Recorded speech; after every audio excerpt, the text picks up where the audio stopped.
नमस्कार दोस्तों, स्वागत है आप सबका आपके अपने चैनल पर। तो आज की क्लास को शुरू करते हैं और देखते हैं मराठा साम्राज्य, और उसमें हम लोग आज पढ़ेंगे शिवाजी।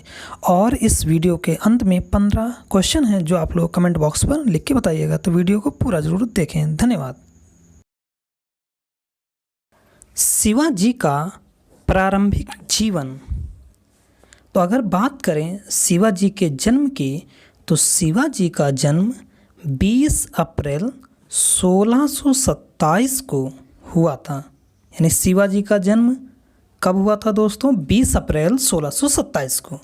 कहाँ हुआ था? शिवनेर के पहाड़ी दुर्ग में। यानी शिवनेर एक स्थान है, वहाँ की पहाड़ी में बने हुए महल या दुर्ग में हुआ था। ठीक है, तो शिवाजी का जन्म 20 अप्रैल 1627 को कहाँ हुआ था? शिवनेर की पहाड़ी दुर्ग में हुआ था। इनके पिता का नाम शाहजी भोसले था व माता का नाम जीजाबाई था। तो शिवाजी के पिता का नाम शाहजी भोसले व माता का नाम जीजाबाई था। अच्छा, शिवाजी के पिता सिसोदिया वंश से थे तथा माता देवगिरी के यादव वंश से थीं। शिवाजी के पिता सिसोदिया वंश से तथा माता देवगिरी के यादव के वंश से थीं। 10 वर्ष की अवस्था में शिवाजी को पूना भेज दिया गया। 10 वर्ष की अवस्था में शिवाजी को पूना भेज दिया गया। इसी समय शाहजी भोसले ने जीजाबाई का परित्याग कर तुकाबाई से विवाह किया। अर्थात जीजाबाई को छोड़कर उन्होंने तुकाबाई से शादी कर लिया। तो शिवाजी के पालन पोषण का पूरा जिम्मा जीजाबाई ने उठाया। जीजाबाई एक धार्मिक प्रकृति की महिला थी जिसका प्रभाव शिवाजी की जिंदगी में खूब पड़ा।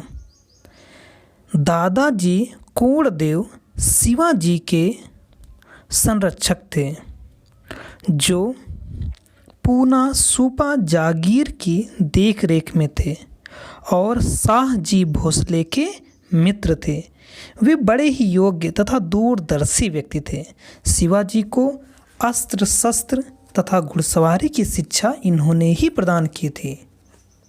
दादा कोंडदेव और गुरु रामदास के संपर्क में रहने के कारण शिवाजी में हिंदू धर्म तथा हिंदू जाति के प्रति अगाध प्रेम पैदा हो गया। अतः उन्होंने एक स्वतंत्र हिंदू राज्य की स्थापना को अपने जीवन का लक्ष्य बनाया और पूरे जीवन उसी के लिए समर्पित कर दिया। तो दोस्तों, शिवाजी के प्रारंभिक जीवन से कौन कौन से प्रश्न बन सकते हैं, एक बार फिर से दोहरा लेते हैं। शिवाजी का जन्म 20 अप्रैल 1627 को हुआ था। शिवाजी का जन्म 20 अप्रैल 1627 को कहाँ हुआ था? शिवनेर के पहाड़ी दुर्ग में, यानी शिवनेर में हुआ था। इनके पिता का नाम शाहजी भोसले, पिता का नाम शाहजी भोसले, पिता का नाम शाहजी भोसले तथा माता का नाम जीजाबाई था। माता का नाम जीजाबाई। तो शिवाजी के माता का नाम जीजाबाई था। अच्छा, पिता जो थे सिसोदिया वंश से थे तथा माता देवगिरी के यादव वंश से संबंधित थी। उसके बाद क्या हुआ? जब शिवाजी 10 वर्ष के थे तो उनको उनकी माता के साथ पूना भेज दिया गया और फिर शाहजी भोसले ने तुकाबाई नामक स्त्री से विवाह किया। तो शिवाजी का जो पालन पोषण है वो उनकी माँ जीजाबाई ने उठाया। अच्छा, इनके संरक्षक कौन थे? तो इनके संरक्षक दादाजी कोंडदेव थे। दादाजी कोंडदेव जो शिवाजी के संरक्षक के साथ साथ शाहजी भोसले के मित्र थे। ठीक है, कोंडदेव और गुरु रामदास के संपर्क में रहने के कारण शिवाजी को हिंदू राज्य की स्थापना का अपने जीवन में लक्ष्य बनाना सुनिश्चित किया। तो अब हम लोग आगे जो पढ़ेंगे वो होंगे शिवाजी की प्रारंभिक विजय। अगर आप नोट्स बनाना चाहें तो आप पॉइंट वाइज नोट्स भी बना सकते हैं। शिवाजी की प्रारंभिक विजयों में सबसे पहले शिवाजी ने अगर अपना कोई सैनिक अभियान शुरू किया है तो वो थे बीजापुर के आदिल शाही राजवंश के विरुद्ध। 1646 ईस्वी में शिवाजी ने तोरण का किला जीता। सर्वप्रथम सबसे पहला जीता जाने वाला किला कौन सा है? 1646 ईस्वी में शिवाजी ने तोरण का किला जीता। उसके बाद 1646 में ही मुरुम्बगढ़, जिसको राजगढ़ किला भी कहा जाता है, उस पर अधिकार कर लिया। कुछ पुस्तकों में शिवाजी द्वारा जीता गया प्रथम दुर्ग सिंहगढ़ का उल्लेख है, जबकि कोंडाना विजय जो उन्होंने 1647 में की थी उसी का नाम सिंहगढ़ रखा गया था। समझ पा रहे हैं? कुछ जो पुस्तकों में जो शिवाजी का प्रथम दुर्ग सिंहगढ़ का उल्लेख है, जबकि वो तो कोंडवाना विजय जो 1647 में की थी उसी का नाम उन्होंने सिंहगढ़ रखा था। अतः शिवाजी का जीता गया प्रथम जो किला है वो है तोरण का किला। ठीक, दूसरा कौन सा है? मुरुम्बगढ़ यानी राजगढ़ का किला। इन विजयों से भयभीत होकर बीजापुर के सुल्तान डर गया और अप्रसन्न भी हुआ। अतः उसने शिवाजी के पिता शाहजी भोसले को कैद कर लिया। शिवाजी ने यहाँ पर कूटनीति का प्रयोग किया और उन्होंने बीजापुर के विरुद्ध मुगलों की सहायता करने का वचन दे दिया, जिससे बीजापुर का सुल्तान और ज़्यादा डर गया और उसने तुरंत ही शाहजी भोसले को रिहा कर दिया। इसके बाद शिवाजी ने 1654 ईस्वी में पुरंदर का किला फतेह किया। एग्ज़ाम के पॉइंट ऑफ व्यू से पुरंदर का किला, इसकी डेट आप लोग याद रखिएगा, बहुत इम्पोर्टेंट है। तो 1654 में पुरंदर का किला फतह किया, फिर 1656 में जावली पर आक्रमण करके वहाँ के दुर्ग पर अधिकार कर लिया। दुर्ग पर मराठा सरदार चंद्रराव मौर्य का अधिकार था। दोस्तों, उसी समय कुछ और घटनाओं की जानकारी ले लेते हैं। जैसे 1657 में शाहजहाँ की मृत्यु हो जाती है। अब आपको पता है शाहजहाँ के शासन के समय औरंगजेब दक्षिण का सूबेदार था, अतः वह उत्तराधिकार यानी वो राजा बनने के लिए वह कहाँ चला गया? वह उत्तर की ओर चला गया, अर्थात दिल्ली की ओर चला गया, जिससे शिवाजी को दक्षिण की तरफ अपने साम्राज्य को, राज्य को बढ़ाने का सुअवसर मिल गया। शिवाजी ने 1657 में कोंकण प्रदेश के कल्याण, भिवंडी, माहुल के किलों को जीत लिया। अब कोंकण विजय से शिवाजी पश्चिमी समुद्री तट पर पहुंच गए और नौसेना के निर्माण की ओर अपना ध्यान केंद्रित किया। कोंकण प्रदेश के कल्याण और भिवंडी नगरों में अपनी नौसेना का अड्डा बनाया। इससे क्या हुआ कि शिवाजी स्थल के साथ साथ जल में भी उन्होंने महारत हासिल कर ली, यानी जल सेना पर भी उन्होंने बहुत ज़्यादा ध्यान दिया। चलिए अब आते हैं अफजल खां की हत्या पर। तो बीजापुर के सुल्तान ने 1659 ईस्वी में अपने प्रधान सेनापति अफजल खां को शिवाजी के विरुद्ध भेजा। अफजल खां बड़े ही सेखी बघाड़ते हुए दरबार में कहा कि मैं अपने घोड़े से बिना उतरे उस पहाड़ी चूहे को बंदा ही बना लूँगा। उस समय शिवाजी प्रतापगढ़ के पहाड़ी दुर्ग में थे, क्योंकि अफजल खां अपने आप को बहुत ही तोपची समझता था, बहुत ही अपने आप को लगाता था।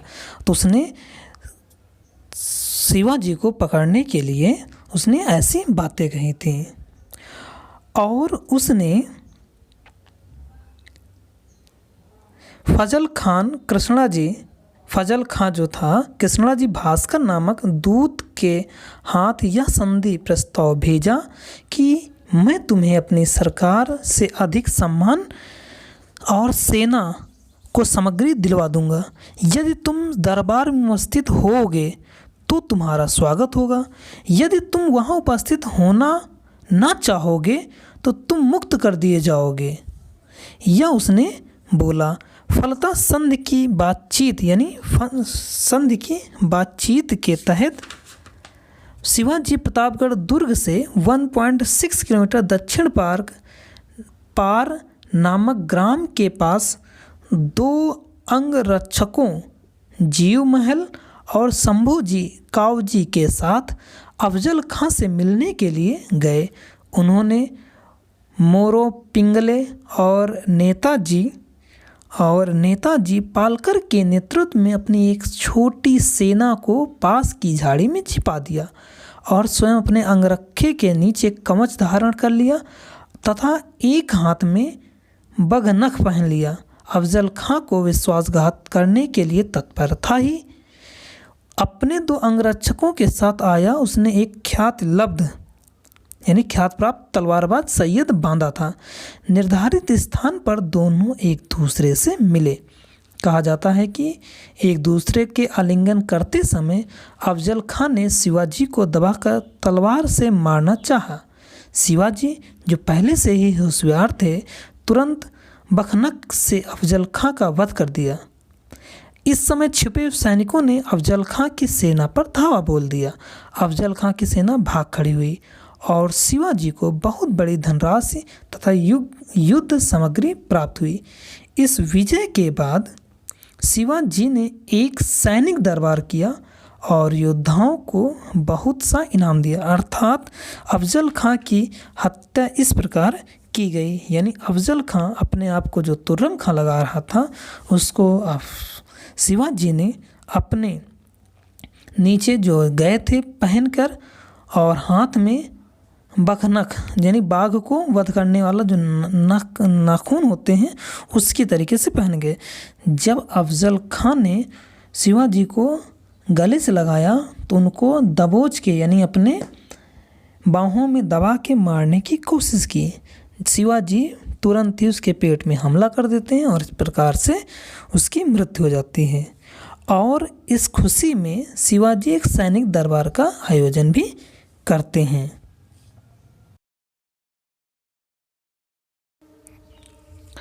और अब थोड़ा सा और आगे देखते हैं।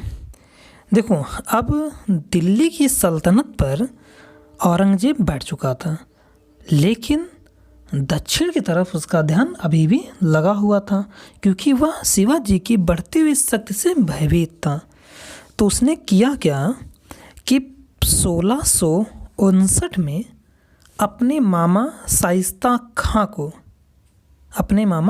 खां को दक्षिण का सूबेदार बनाकर शिवाजी का दमन करने के लिए भेजा।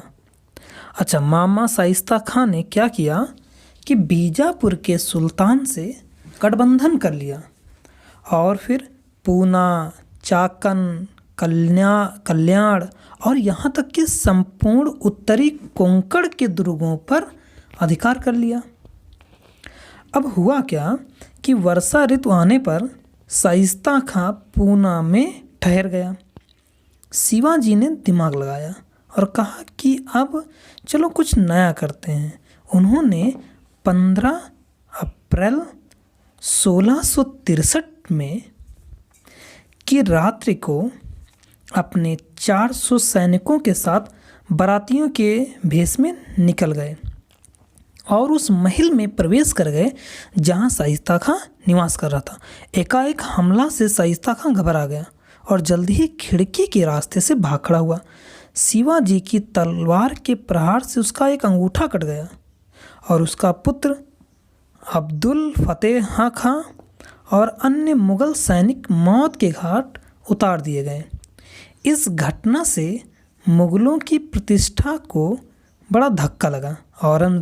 औरंगजेब ने शाइस्ता खां को 1663 में दक्षिण से बंगाल प्रांत को स्थानांतरित कर दिया और दक्षिण में अपने पुत्र मुअज्जम को सूबेदार नियुक्त किया। यानी शाइस्ता खां को अब दक्षिण नहीं बंगाल भेज दिया और औरंगजेब ने अपने पुत्र मुअज्जम को सूबेदार दक्षिण का नियुक्त कर दिया।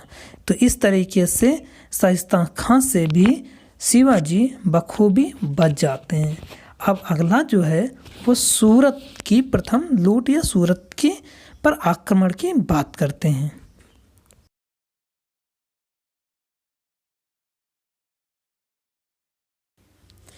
यह बात उस समय की है जब शाइस्ता खां को परास्त करने के उपरांत शिवाजी ने अगला कदम सूरत बंदरगाह की ओर उठाया। यानी 8 जनवरी 1664 में पश्चिमी तट पर स्थित सूरत बंदरगाह पर धावा बोला गया। सूरत बंदरगाह का गवर्नर इनायत खां नगर से भागकर एक किले में जा छिपा।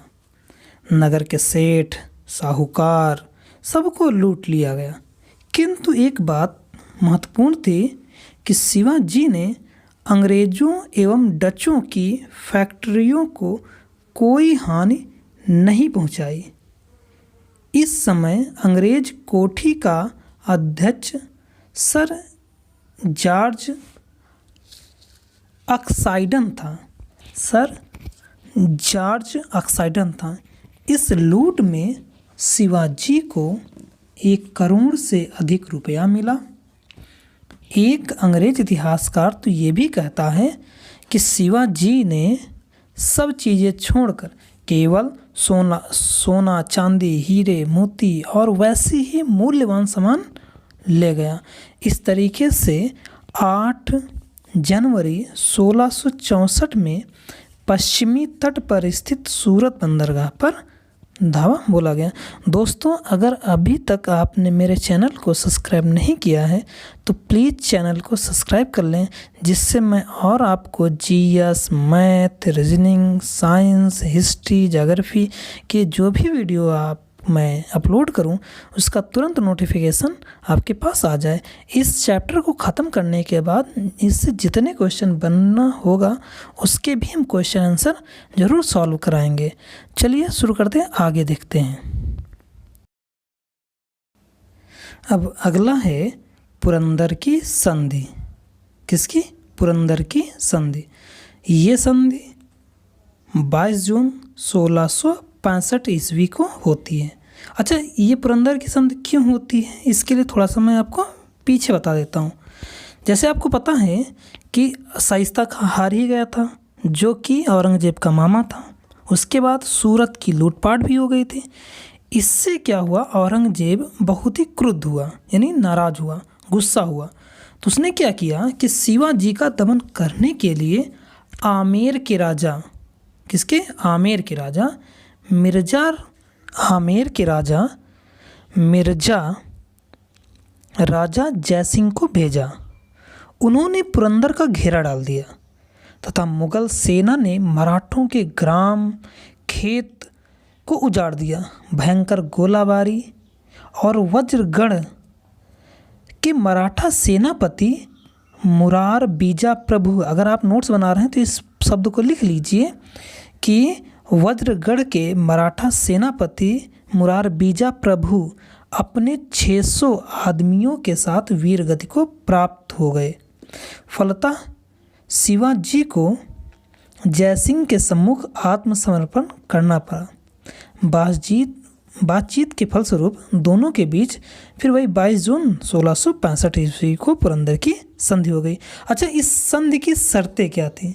इन शर्तों को आप थोड़ा सा ध्यान दीजिएगा। वैसे ये बहुत सिंपल को पेपरों में नहीं आएगा, पीसीएस या आरओ के लिए महत्वपूर्ण है।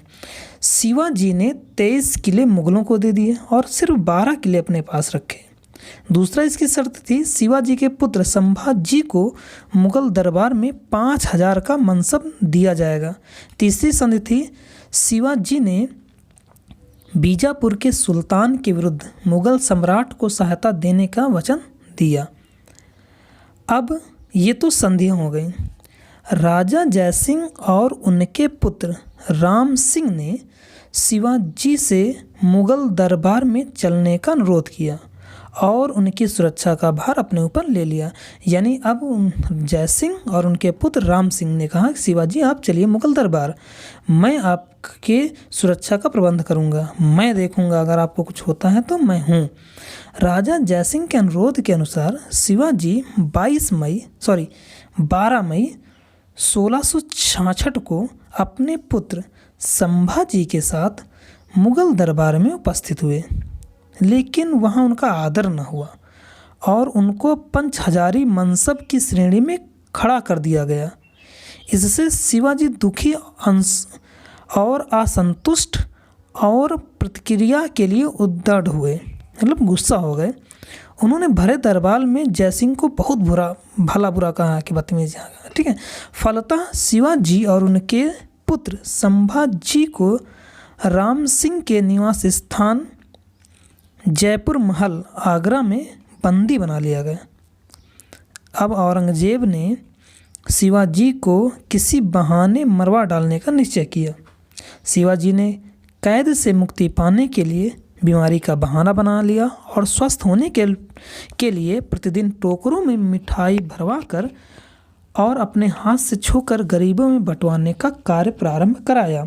प्रारंभ में तो पहरेदार लोग इन टोकरों की जांच करते थे, परंतु यह प्रतिदिन का कार्य समझकर कुछ असावधान हो गए।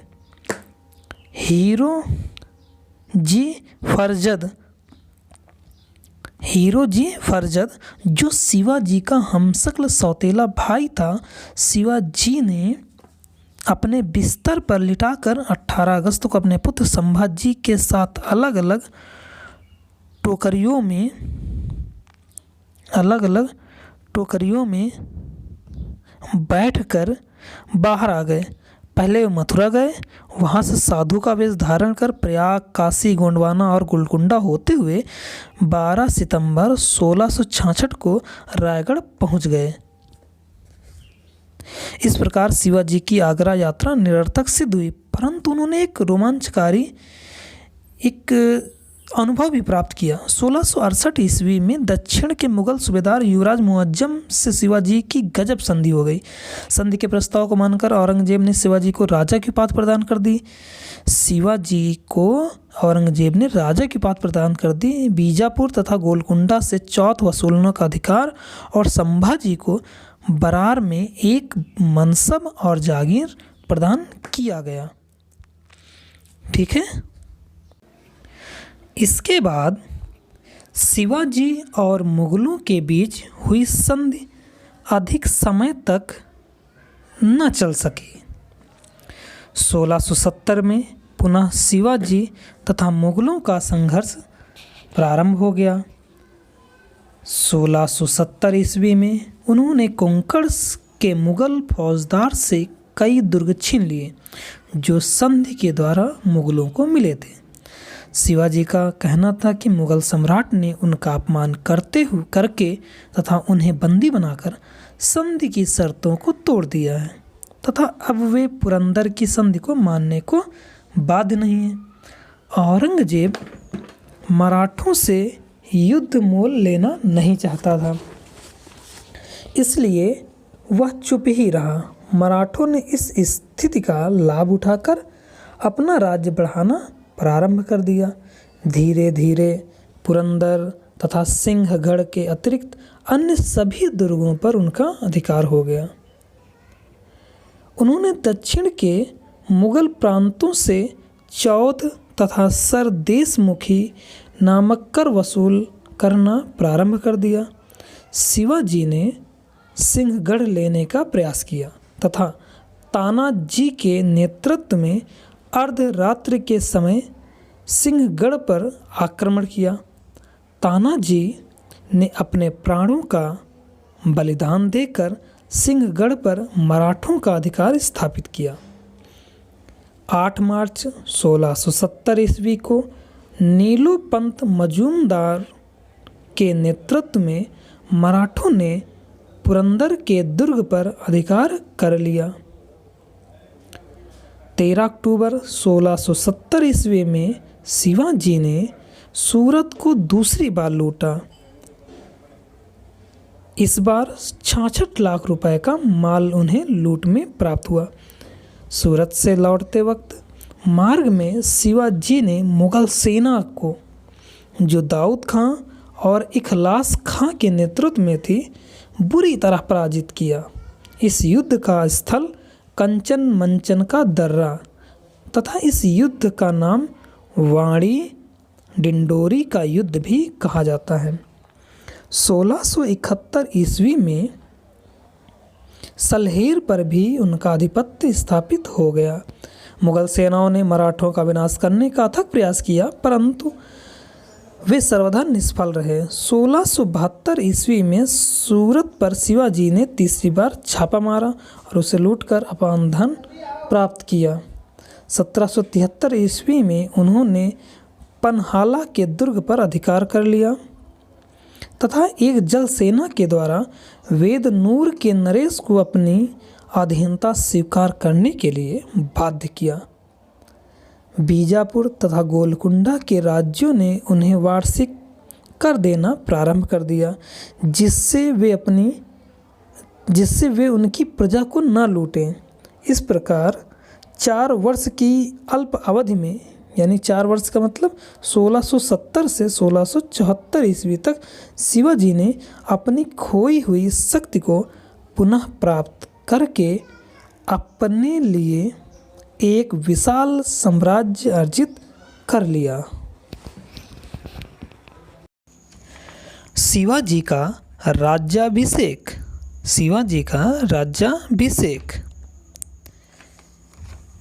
तो शिवाजी को ये चीज़ का एहसास हो गया था कि जब तक हम अपना राज्याभिषेक नहीं कराएंगे तब तक प्रजा में वो इम्प्रेशन या वो बात नहीं मानी जाएगी। तो शिवाजी का हिंदू पदशाही अर्थात आदर्श राज्याभिषेक के बिना पूर्ण होना संभव था। अतः गहन चिंतन के पश्चात उन्होंने अपना राज्याभिषेक कराने का निश्चय किया। तो राज्याभिषेक कब हुआ? 6 जून 1674 ईस्वी में शिवाजी ने अपना राज्याभिषेक काशी के प्रसिद्ध विद्वान श्री गंगा भट्ट द्वारा कराया तथा छत्रपति की उपाधि ग्रहण की तथा पत्नी सोयराबाई को राजमहिषी घोषित किया गया। इस अवसर पर श्री शिवाजी छत्रपति से गुदे हुए सोने और चांदी के सिक्के जारी किए गए। शिवाजी ने रायगढ़ को अपनी राजधानी बनाया। किंतु 17 जून 1674 ईस्वी को शिवा की माता जीजाबाई का निधन हो गया। इसके फलस्वरूप या इसके कारण शिवाजी ने अपना दूसरी बार राज्याभिषेक कराया। दूसरी बार राज्याभिषेक 24 सितंबर 1674 को किया गया और इस बार इसे एक तांत्रिक विधि से किया गया। इस तांत्रिक विधि से राज्याभिषेक करने वाले कांची के निश्चलपुरी गोस्वामी नामक तांत्रिक द्वारा संपन्न कराया गया।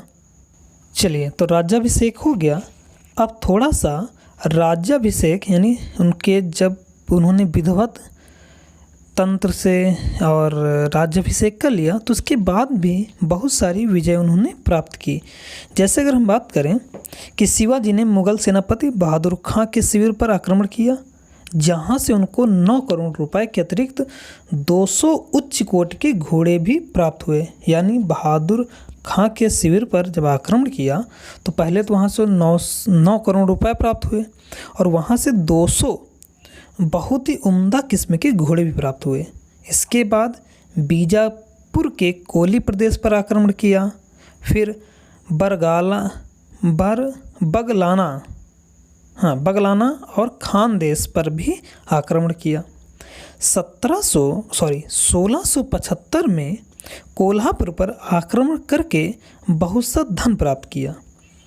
इसके बाद उन्होंने बीजापुर, गोलकुंडा तथा हैदराबाद के कुछ प्रदेशों पर आक्रमण किया, जहां से उन्होंने अपार धनराशि प्राप्त की। 1676 में मुगलों ने कल्याण पर आक्रमण किया, किंतु शिवाजी ने उन्हें बुरी तरह पराजित कर दिया। शिवाजी का अंतिम और उनके जीवन का सबसे बड़ा अभियान कर्नाटक पर आक्रमण था। इसमें बेल्लौर, तंजौर और जिंजी आदि प्रमुख नगर थे। सन 1678 में शिवाजी ने जिंजी के किले को जीता। यह उनकी अंतिम विजय थी। जिंजी को उन्होंने दक्षिण भारत की राजधानी बनाया। शिवाजी का संघर्ष जंजीरा टापू के अधिकारी अबिसिनियाई सीदिया से हुआ। कौन सा संघर्ष जो है जंजीरा टापू के अधिकारी अबिसिनियाई सीदिया से हुआ। सीदिया पर अधिकार करने के लिए उन्होंने नौसेना का भी निर्माण किया, परंतु वह पुर्तगालियों से गोवा तथा सीदियों से चौल और जंजीरा को न छीन सके। ठीक है। अब शिवाजी के अंतिम दिन सुखद नहीं थे।